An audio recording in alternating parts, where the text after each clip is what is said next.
तबाही और गलत फहमियों से भरपूर इस किस्त में कहानी एक ऐसे मोड़ पर पहुंचने वाली है जहां रिश्तों, मोहब्बत और सियासत के दरमियान ताबिश बुरी तरह से उलझ जाए, क्योंकि ताबिश की बीवी बीना घर वापस आ जाती है। जब पुलिस वाले ताबिश को फोन करके बताते हैं कि आपकी बीवी मरी नहीं जिंदा है, तो ताबिश अपनी बीवी को थाने से लेकर घर वापस आ जाता है।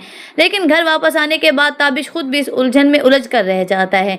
इसका सियासी कैरियर बहुत ज्यादा तबाही का शिकार हो जाएगा। चौधरी जो कि ताबिश के सामने ऐसी शर्त रखेगा कि अगर वो इलेक्शन जीतना चाहता है तो उसे अपनी बीवी को तलाक देना होगी। ये बात ताबिश और बीना के रिश्ते में जलजला बर्पा कर देगी और ताबिश गुस्से में अपना सारा गुस्सा बीना पर निकालेगा और उसे कहेगा कि यह सब कुछ तुम्हारी वजह से हुआ, ना तुम घर से बाहर कदम रखती और ना मेरी इज्जत बर्बाद होती।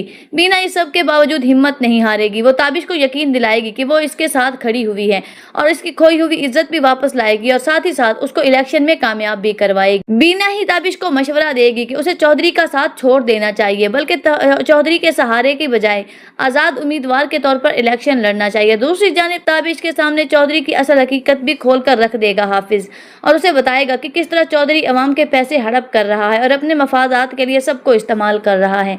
ये हकीकत जानकर ताबिश को अपनी गलती का एहसास होगा और उसे समझ आ जाएगी कि जिस शख्स पर वो भरोसा कर रहा था वो उसकी जिंदगी और इज्जत बर्बाद करने की साजिश कर रहा है। फिर शुरू होगी बीना की जद्दोजहद और पूरे इलेक्शन का नक्शा बदल देगी बीना।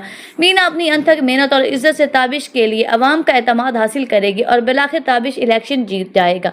लेकिन असल धमाका तो तब होगा जब नाज और चौधरी का मकरू चेहरा सबके सामने बेनकाब हो जाएगा, क्योंकि ताबिश के सामने भी ये असलियत खुल जाएगी कि असल मुजरिम नाज ही है। नाज ने ही उस दिन मीडिया वालों के सामने ये खबर फैलाई थी कि ताबिश की बीवी घर से भाग गई है, वो भी एक सब्जी वाले के साथ। नाज की असलियत जानने के बाद ताबिश को अपनी गलती का एहसास होगा कि उसने बीना के साथ आज तक कितनी ज्यादतियां की। बीवी के होते हुए उसने नाज का सहारा लिया और नाज को हमेशा बीना पर फोकियत दी। यही वजह कि उसकी बीवी को इतना बड़ा कदम उठाना पड़ा। बल आखिर वो बीना के सामने झुक जाएगा, उससे माफी भी मांगेगा। अब देखना ये होगा कि क्या सच में बीना दिल से ताबिश को माफ कर दे, क्या इन दोनों का रिश्ता एक बार फिर से पहली जैसी मोहब्बत हासिल कर पाएगा। और नाज और चौधरी का अंजाम आप लोग क्या चाहते हैं? आप लोगों को इस ड्रामे की स्टोरी कैसी लग रही है कमेंट सेक्शन में लाजमी बताएं। वीडियो पसंद आए तो इसको लाइक करके हमारे चैनल को सब्सक्राइब करना हरगिज ना भूलें। अल्लाह हाफिज।